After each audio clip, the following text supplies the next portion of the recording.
सोमवार की अष्टमी के दिन भगवान शंकर को बेलपत्र समर्पित जरूर करना चाहिए, वो भी शाम के समय पर।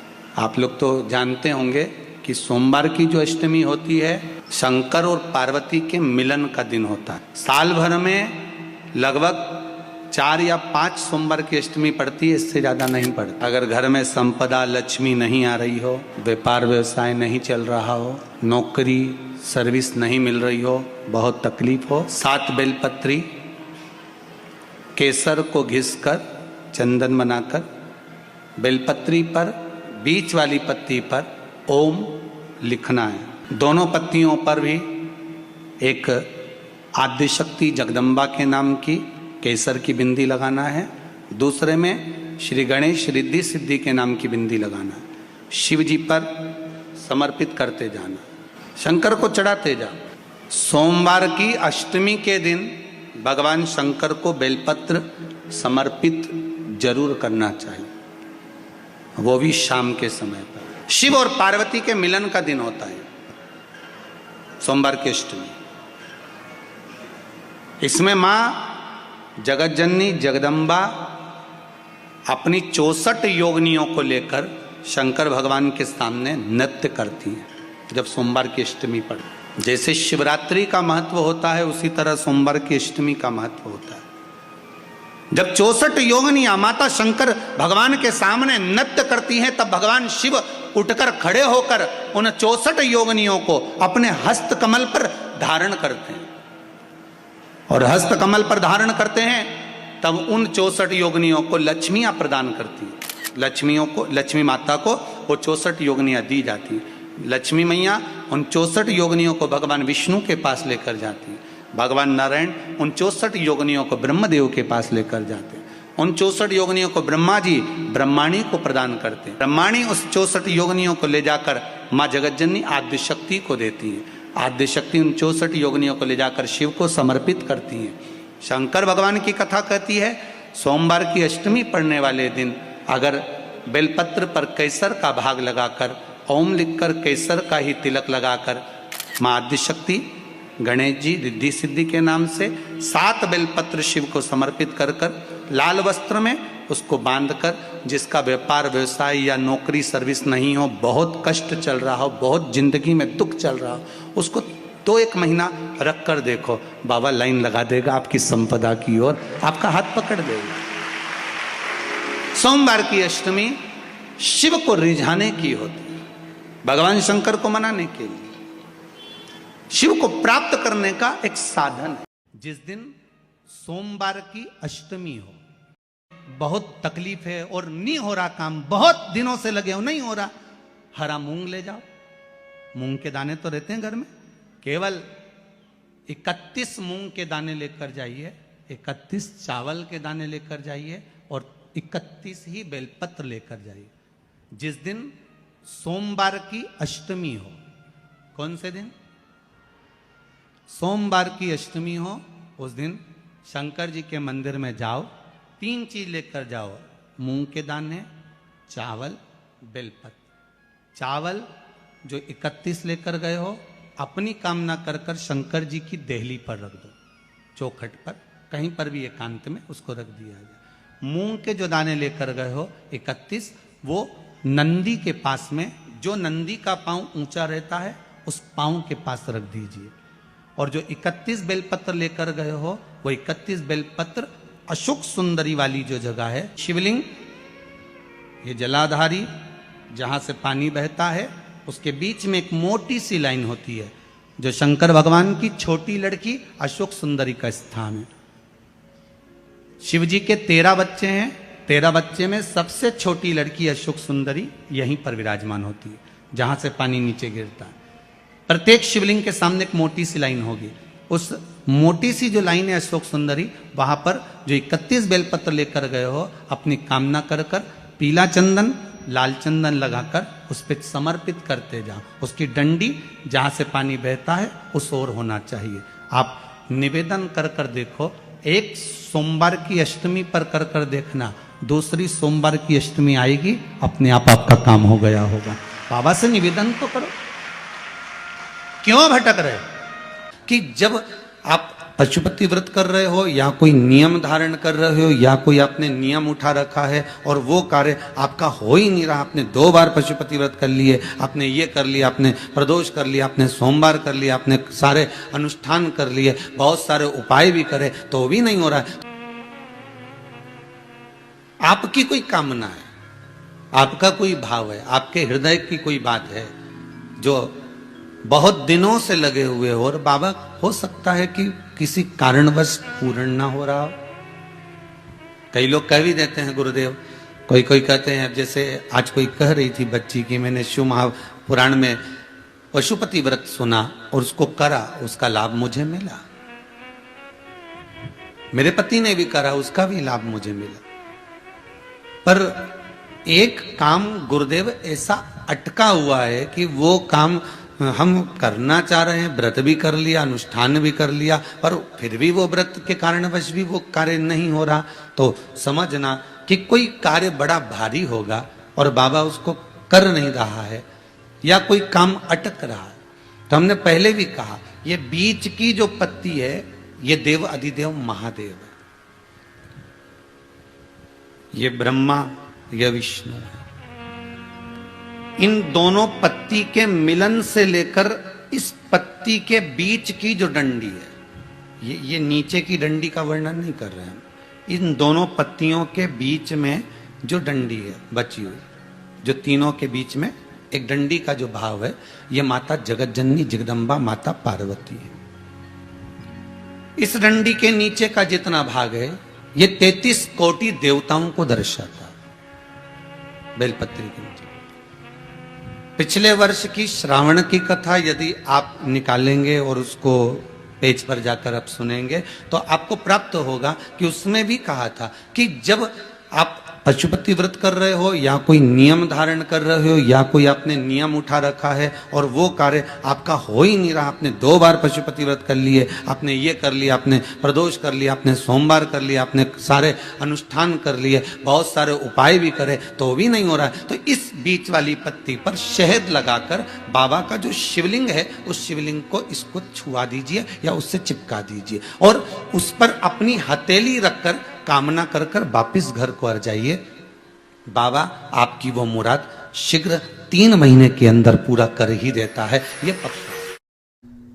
सोमवार की अष्टमी का मतलब आपको इंदौर की कथा में बताया था, जिस दिन शंकर और पार्वती के मिलन का दिवस हो और केवल एक माता पार्वती के अकेले मिलन का नहीं, 64 योगनियां तक भगवान शंकर से मिलने के लिए आती है। कहीं लग जाए आपकी जिंदगी में कि अब मेरा जीवन बहुत नरक सा निकल रहा है, बहुत कष्टमय निकल रहा है, ये बेलपत्री लेना, इस बेलपत्री के बीच वाले पत्ते पर पीला चंदन लगा लेना। पत्ती पर जब चंदन लग जाए, लगने के बाद में ये दोनों पत्ती पर लाल चंदन लगा लीजिए। इन दोनों पत्ती के बीच में जो डंडी का भाग होता है, आपको कहा था, आपको स्मरण में होगा शायद, हमने जब बेलपत्री की महत्वता बताई थी तो उस बेलपत्री की महत्वता में कहा था ब्रह्मा विष्णु महेश ये 3 हैं, बोला था। बीच में ये बड़ी पत्ती से लेकर जो 2 पत्तियां होती हैं, इनके बीच में जो जगह बचती है, इसमें मां पार्वती के 64 योगनियां, मां पार्वती अपनी पूर्ण सिद्धि के साथ में जितनी भी देवी के स्वरूप हैं वो माता 64 योगनियां देवी के स्वरूप में यहां पर विराजमान होती हैं। 2 पत्ती के नीचे से जो डंडी होती है नीचे तक, ये पूरी डंडी में 33 कोटि देवी देवताओं विराजमान होते हैं इस पूरी डंडी के अंदर।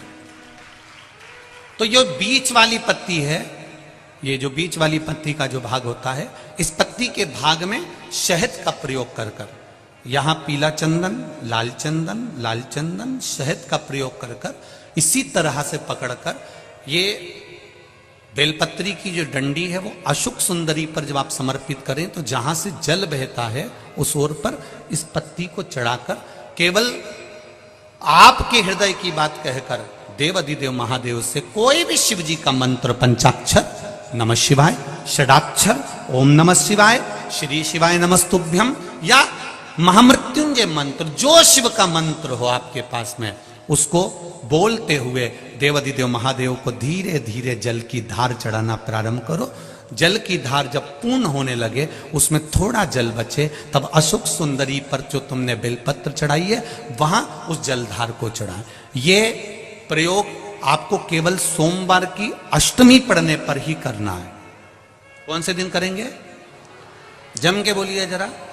सोमवार की अष्टमी पढ़ने पर यह प्रयोग करें और जल चढ़ाकर बाबा से विनती कर कर उसी बेलपत्र को वापस उठाकर कहीं जलाशय में या किसी पेड़ के नीचे विसर्जन कर दें और एक लोटा जल वहां भी चढ़ा दें। बस निवेदन कर कर आ जाइए, मेरा बाबा 3 माह के अंदर हाथ जरूर पकड़ेगा और आपको दलदल से बाहर निकाल देगा।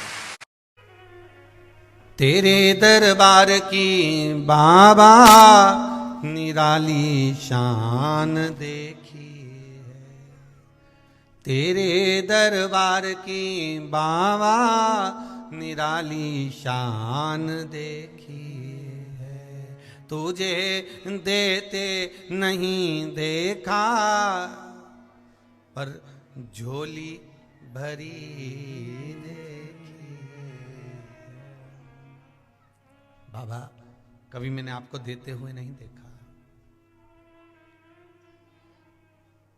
पर तेरा भजन करने वाला, तेरा स्मरण करने वाला, तेरा कीर्तन करने वाला, तेरा मंत्र जाप करने वाला, तेरा नाम जाप करने वाला, तेरी भक्ति में डूबने वाला कभी खाली तो नहीं रह सकता।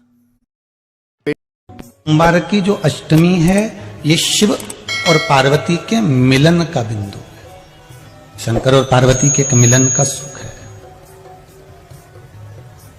और केवल मेरा देवाधिदेव महादेव अकेली पार्वती नहीं, पार्वती जी के जितने जितने अंश हैं, मां जगजननी के जितने स्वरूप हैं, 64 योगिनियों के साथ में भगवत भजन में, स्मरण में भगवान शिव की भक्ति को धारण करना और शिव में ही समा जाना। फेसबुक यूट्यूब के माध्यम से जितने श्रोता भाई बहन भगवान शिव की इस पावन कथा को सुन रहे हैं, उन सब से कहूंगा मौका मत छोड़ना। 7 बेलपत्र, 1 लोटा पानी, 1 जल का पात्र, और उस 7 बेलपत्र में भी मध्य की बेलपत्र में बीच वाली पत्ती पर केसर का भाग घिस कर चंदन बनाकर उससे ओम लिखकर, और दोनों जो पत्तियां हैं उस पर गणेश जी, रिद्धि सिद्धि और माता पार्वती जी का, कार्तिकेय जी का स्मरण कर कर उस पत्ती पर केसर चंदन की बिंदी लगाकर बाबा देवाधिदेव महादेव को अशोक सुंदरी की जगह पर समर्पित करिए। और उसी में से 1 बेलपत्र वापिस बाबा से लेकर आइए कि मेरा यह कार्य है बाबा और आपको करना है। लाखों के दुखड़े जो तू हर गया डमरू वाले, फिर मेरे दुखड़ों को देखकर क्यों डर गया डमरू वाले। बाबा तेरे भरोसे पर यह कार्य किया, तुम्हें साधन है। शिव से निवेदन कर कर 1 बेलपत्र बाबा की वापिस लेकर आए, उसको संजो कर रखे। सोमवार की अष्टमी बहुत सुंदर दिवस है, बहुत बहुत बधाइयां महाराज। सोमवार की अष्टमी का मतलब आपको इंदौर की कथा में बताया था, जिस दिन शंकर और पार्वती के मिलन का दिवस हो, और केवल एक माता पार्वती के अकेले मिलन का नहीं, 64 योगनियां तक भगवान शंकर से मिलने के लिए आती है।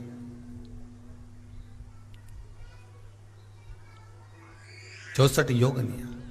कहते हैं भगवान के जितने जितने विवाह हुए थे ना, उमा से, सती से, कात्यायनी, कुष्मांडा, चंद्रघंटा, स्कंदा, ये जितने जितने जितने भगवान के विवाह हुए थे, अनेक अनेक उमा आदि आदि जितनी भी भगवान की जो मंगल विवाह हुए थे, सारी माता पार्वती के जितने अंश हुए हैं, माता पार्वती के जितने स्वरूप हुए हैं, ये सारे स्वरूप, सारे अंश माता पार्वती के। ये सोमवार की अष्टमी के दिन भगवान शंकर के मंदिर में आकर शिव जी के सम्मुख में बैठकर उस जलाधारी के नजदीक में जहां शंकर जी का शिवलिंग होता है, उस जलाधारी के पास में उस दिन केवल पार्वती जी का हस्त कमल नहीं होता, स्वयं मां जगतजननी अपने कामन रूप में 64 योगनियां और शक्तियां सारी की सारी आकर उस जलाधारी के पास में विराजमान हो जाती हैं और शंकर जी पे जो जल चढ़ता है वो देवियां ग्रहण कर कर शिव को अपना आनंद सुख प्रदान करती हैं। इसलिए कहते सोमवार की अष्टमी का महत्व बड़ा है, बहुत प्रबल। बाबा की कृपा है, शिव की कृपा से, भगवान शंकर की कृपा से ही सब कुछ आनंद में हो। और हम तो कहेंगे एक लोटा पानी चढ़ाने से पीछे मत हटना। सोमवार की अष्टमी के दिन शंकर के मंदिर जरूर जाना, बेलपत्र जरूर चढ़ाना, बाबा से विनय जरूर करना, निवेदन करना, बाबा को पूजन करना, घी का दीप लगाना और बाबा से विनय करना, बाबा मेरी ये मनोकामना है, मैं तो आपके चरणों में समर्पित करने के लिए आई, मेरी ये विनती को स्वीकार कर लो। फिर निवेदन करूंगा, दुनिया में ऐसा कोई समस्या नहीं जिस समस्या का कोई निदान नहीं। हर समस्या का निदान है, पर निदान किसी दूसरे के पास नहीं, निदान केवल मेरे भोले नाथ के पास में है।